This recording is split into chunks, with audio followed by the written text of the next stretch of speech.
Hello. That was quite literally traumatizing. Not really, but like kind of sad. Hey, Tut Tut. So basically, I have been wanting to adopt a second cat for months. After I got him settled in a good bit around the home, I don't know, just like the more time that I spend with Tucker, I got him in July. Don't know how old he is. I think he was born in either March, April, or May of last year. There he's. Tut Tut! Tut Tut! Come here, Tutty. Tut! Come here, Moochie. Come here, Mr. Moochie. Why are you screaming? I don't understand. What's that for? Hi. He's very vocal all the time. But also sometimes he's very quiet. It just depends. Are you being a badass cat right now?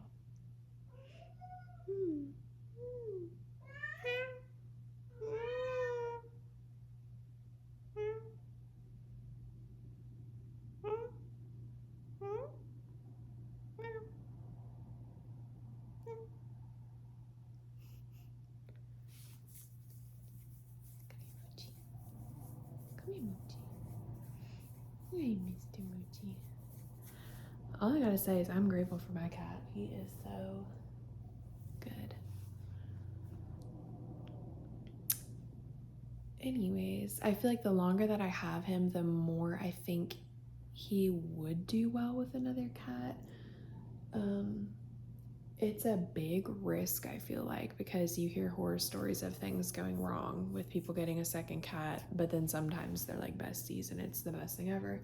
But it's just so hard because I feel like I'm a literal mother at this point to this little man. Hi, Bubba. You come here? You come here? Me? Yeah. Let's go away. Hey, Mr. Man. You. Let's about to play some YouTube videos on here. ASMR. Bees ASMR. To be specific, that's the only ASMRs I listen to go to sleep with now. Is Bees. Sorry, I'm trying to like avoid his body so I can click X. Okay. Get out of there. Get out there. So Tucker, I just feel like it's hard to tell if he's like an independent cat or if he is a cat that like would appreciate a friend, because I've been thinking about it for months every day, and whenever things get put on my heart and on my spirit, I listen and I sit with it, or I might just impulsively do something. But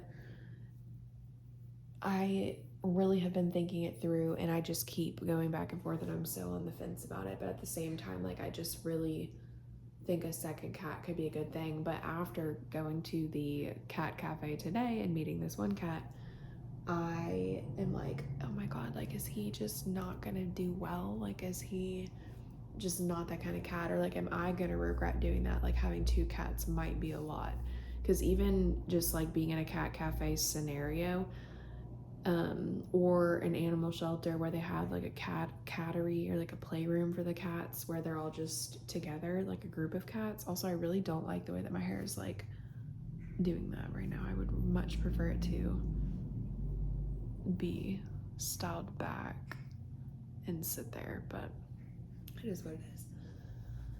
I find it kind of overwhelming to be in a setting like that where they're all just running about and interacting with each other. There's just like a lot going on, and like everybody's, doing shit with each other. And then there's fights, and there's some energies, and then some are playing and it's cute. It's just like, it's a lot going on to watch. But obviously if it's one, it's like your undivided attention is on that one and you can like just watch the one. And I'm like, maybe it would be too stressful for me to have two. But I don't know if that's me just having fear about it or if that's actually valid. So I guess this video is a, whatever this is, my fingers right now. It looks like I'm making goggles. Hi, please send help if you're a person that has more than one cat. I would love advice. Maybe I'll title this like call for advice. Cat moms, cat owners, something like that. I don't know. But it's like, how do you know that you're making the right choice and you're not traumatizing your current child and you're not going to neglect them or make them feel sad or feel hurt that you're like getting another kid, essentially. And I feel like for some reason, this process of me getting a second cat, really thinking about it and like the closer steps I get to it, it almost brings up triggers within me where like I relate to Tucker. I relate because I was a big sister.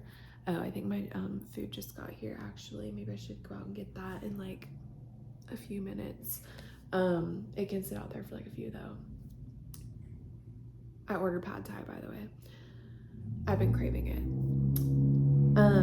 Whenever my brother was born, he's my younger brother. I think we're 3 years apart, pretty sure.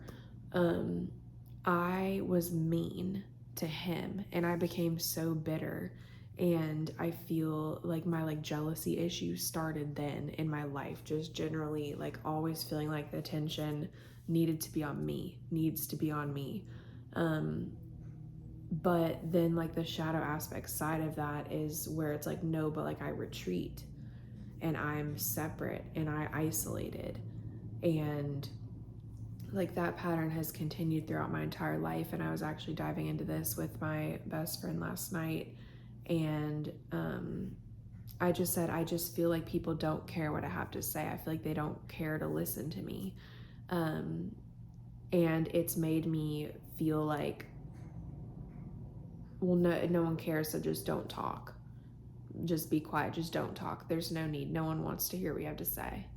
Or it's not interesting enough for them, or it's not going to hold their attention. And like the worst thing, and I can like think back to childhood, it's like sitting in the cafeteria or sitting with a group of peers and maybe I spoke up, and I remember I did. I just don't remember what it was about literally at all. But I think either like I was trying to tell a joke or I was trying to like contribute in some way to this conversation, but I felt very overpowered by everyone else. And by the time I had gotten this out, it's like the feeling of my gut, just like my heart dropping into my gut and just feeling sick that like they didn't care and that they like turned their attention to something else that was more pressing to them, more important to them than holding space for me.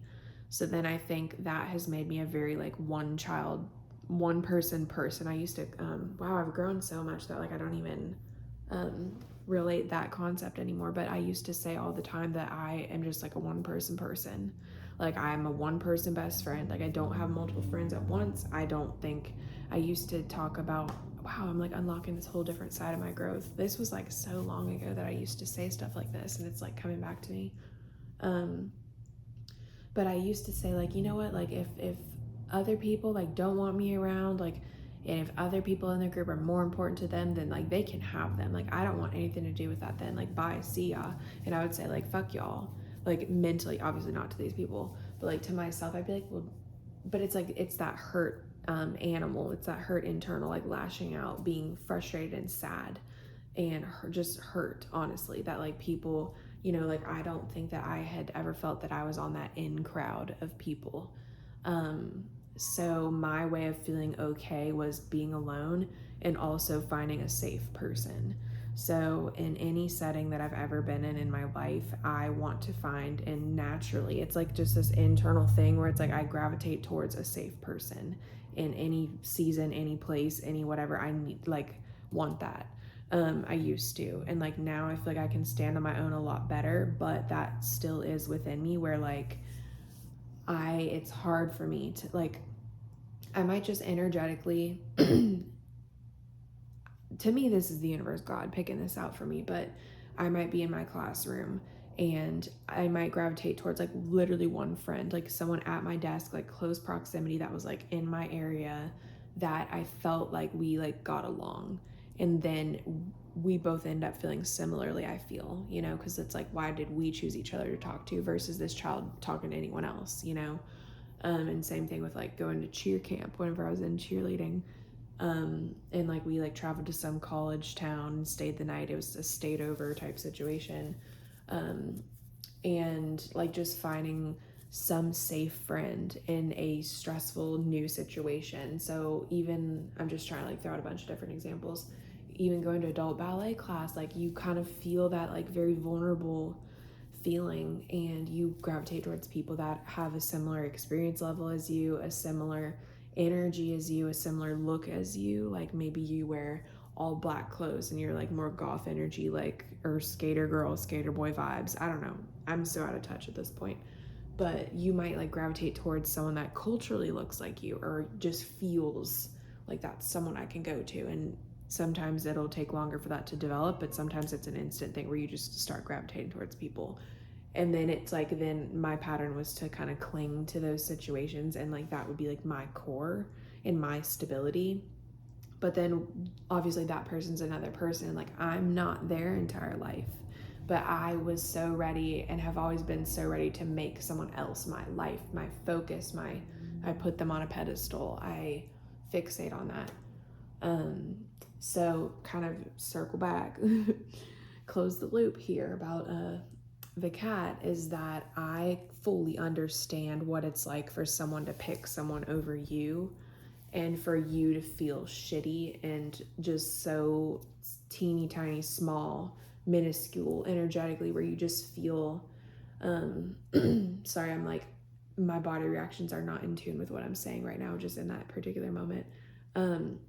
But just feeling very unimportant and feeling very looked over, and it's just like it's so painful to the point where you just start to like shut that part off of yourself. So to relate it to the cat, I don't want a choice of me bringing in another cat to potentially put him in a situation where he feels that I betrayed him, that like I did not protect our home, because it's Tucker and I's home. It's no one else's home. It's our safe space. And I don't let people in here often at all in my real life. Like I've had 2 different people that have come over, 2 different friends that have come over, and then my mom and my brother, and that's it. And then obviously like the landlord, obviously like, you know, maintenance people, things like that. But in terms of people I let in my home and in my space is very minimal. And even then, like I'm not like chilling and like feeling at home whenever I have people over necessarily, because I also know that like they're also gonna leave. So that's like that internal trigger. But like Tucker's here, we're both here for each other, and I feel like that's very sacred and special, and we're each other's person. Cat owners, y'all know what I mean? Pet owners. So it's scary to think about like betraying Tucker by allowing another animal into the home. But at the same time, I'm like, I don't want that to be my projected fear. And maybe he actually would do really well with a cat, and maybe it would be the best thing and the best decision, and maybe it would really increase his quality of life, because during the day I'm gone a lot, like a lot for my job, and I hang out with my friends sometimes, and my best friend all the time, kind of, but that's beside the point. Maybe he's so content, maybe he's so chill, he's so fine. I don't know though, you know what I'm saying? So it's like, I think that my intentions would be to be doing a good thing by allowing another cat into this house, like for his benefit, and if they got along and everything, like I like want that for him. Like I'd love to like help him have that experience of more socialization and more stimulation during the day, instead of it just being him, you know? But maybe he's completely chill and completely fine. So it's just that really hard choice to make. So I think after today, I definitely don't want to adopt an adult cat, but also I'm open to hearing what y'all have to say. However, I feel for Tucker, I don't think that's his storyline. I don't think that's for him. Maybe it could be in some reality. But for some reason I am feeling more drawn to a kitten. either like brand new kitten, not bottle baby or that age obviously, but like, 12 weeks, however much they need to be, or beyond, or 14 weeks, 16 weeks. I don't know what the range is for cats whenever they can go up for adoption these days, but either like that age or like slightly older. Like I got him whenever he was 3 months. That would probably be easier than the age group that I just said, like 3 to 6 months potentially, but even 6 months, like that's what I met today, and now I'm like, ooh, I don't know, 6 months like too old. So I would love and appreciate any insight that you guys have, any of you cat people out there that started with one cat, have two or more than two, or if you have just one cat and why you feel that that's the right choice. I would love, please, for some insight on that. Obviously I want what's best for him, and I love him so much, and he is such a good cat. Like I'm talking about him like he's a kid, but he sleeps through the whole night. Like he lays right by me, near me the whole night, and he doesn't wake up until like 6 or 7 these days, like more like late 6s, like maybe 6:50, but like 7:30. Like he's like up whenever like I'm up for work. Like the routine of that, he gets up slightly before me, and I try to keep sleeping, and then he just like kind of like walks around and tries to pretend to eat the plants because he knows that'll wake me up. It's like I just feel I know his routine, and I love him, and he's a good cat. He is very good with boundaries, but at the same time not at all, because if I'm like cooking or doing the dishes, he's like right there. Like he is in the shit. He is present. He's in attendance. And I love that about him. And that's, a lot of people are like, you need to like literally spray him with a water bottle. Like he should not be all up in that shit. Like boundaries. But like I oddly feel comforted that he's in my space in that way. So I don't personally feel that that's a problem for me, or for him, that I like want to correct. It's like, okay. And whenever I first got him, I would DoorDash food all the time, and like I would have my laptop set up. I'd be sitting on my couch. I'd have like a little table thing in front of me. I'd have another table for my food and another table for my laptop, whatever. So I had my whole setup, and Tucker would get like all up in it, and I would have to like kind of push him down. But it was never like an aggressive push. It was literally just like, like no bubbies, like just he would keep trying. So I would crumple up a little receipt paper and like throw it for him. Oh, he just, I'm sorry, Bubba. He thought I was throwing it right now. Hey, come here. I'm sorry, was that kind of mean? You thought I was throwing a receipt? But he like loves the action of me like throwing something. I'm not gonna do it because it's gonna trigger him to wanna, but like I like that he's up in my space, you know what I mean? I don't really know where I was going with that, but that's a sweet Tucker vulnerable thing to share. It feels weird to share that, like about him like loving receipt paper and like that, because that's like such a core thing, a bonding us thing. It's like me eating, and then like to get him away from me whenever he was a kitten while I was eating. He's so much better about food now. Like he's not like up in the shit the whole time. He like will mind his business for the most part after I give like an initial kind of like slight, like I'll touch his chest, like a slight like no bub, like kind of motion. Then he's gone, and he'll like go play or do whatever he wants to do. But he's just a good cat. I think that was kind of the point of all that. He does still throw up all the time, but I am going to be taking him to the vet within the next month, probably in March. The original plan was that whenever I got a second cat, in my head, kitten, whatever, I would schedule the vet appointment for the kitten, the new kitten, and then also make an appointment for him, just like a checkup, because he still does throw up all the time. It's not every single day. It might be like once a week, and then maybe 3 times a week maximum at this point. Like it's definitely not as much as it used to be, but it's still like enough of a problem where they said he would grow out of it. He has not. I think he might have a food allergy to something, so I really would like to consider, well, I'm not going to consider, I'm going to ask, but if they can do allergy testing on him, because is it a certain ingredient in his food? He eats sensitive stomach by Hills Science. But yeah, that's all I got. I'm sorry, I don't even know where my brain is going right now, but I'm just like thinking about my food being out there, so I'm probably gonna go outside and get my little DoorDash and enjoy that. But yeah, this cat that I saw today, it just played very aggressive. And I thought that that'd be fine. And I'm like, no, like he can handle it. But it's like, no, like that's a betrayal of him. Like, don't give him a cat that's literally gonna like beat his ass every day. Like, get him a sweet, gentle boy that's more similar to his energy instead of trying to like force this dynamic of two different cats, two different energies. They can teach each other two different things. Like, maybe it really just does need to be like an actual very, very good match or no cat at all. So that's what I got for today. I could probably talk for hours, but we're not going to. Okay. I love you guys. Thank you for watching. It means quite a bit to me.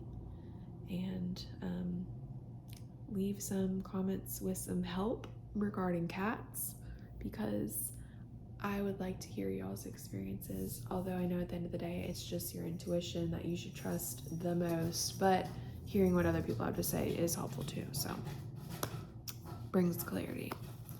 I love you guys. Thank you so much for watching and supporting me. And I will talk to you all in the next video.